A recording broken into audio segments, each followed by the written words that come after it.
Bev Smallwood, and welcome again to the Magnetic Workplaces Show.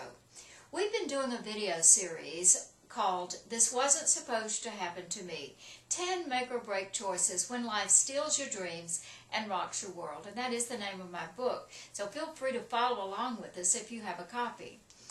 Today we're going to talk about choice number 3, which is why versus how. Now, you know in the workplace that there are certainly times to ask why.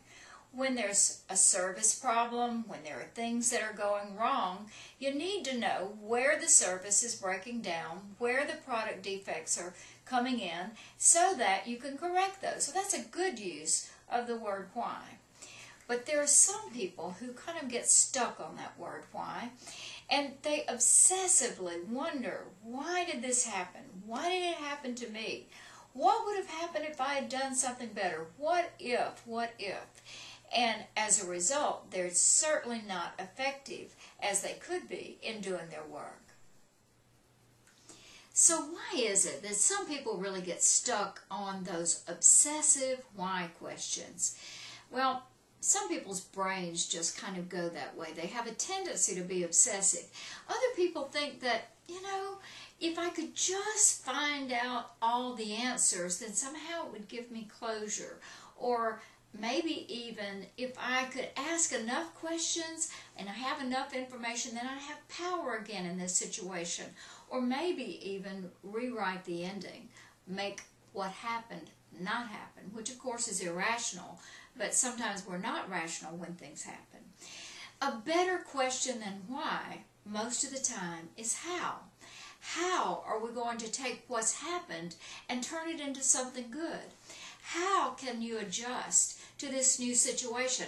How is practical? It's action-oriented, and that gets you moving. How is certainly a better choice in dealing with these workplace issues that are problems. Yeah, you need to know why, but that has to be turned into the action of how. Let me share with you now the commitment to how. My commitment to how. I choose to move into action by asking how. No longer will I be paralyzed by the search for the unanswerable.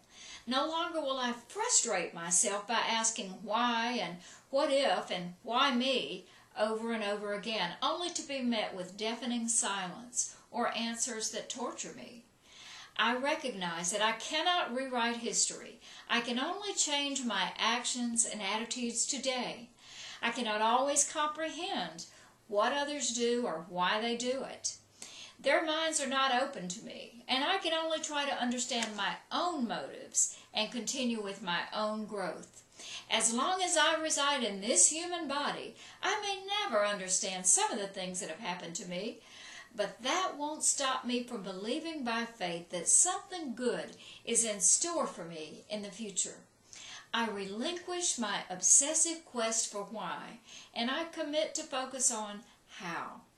I zero in on how I can fill this 48-hour day with activities that inch me along my journey to recovery.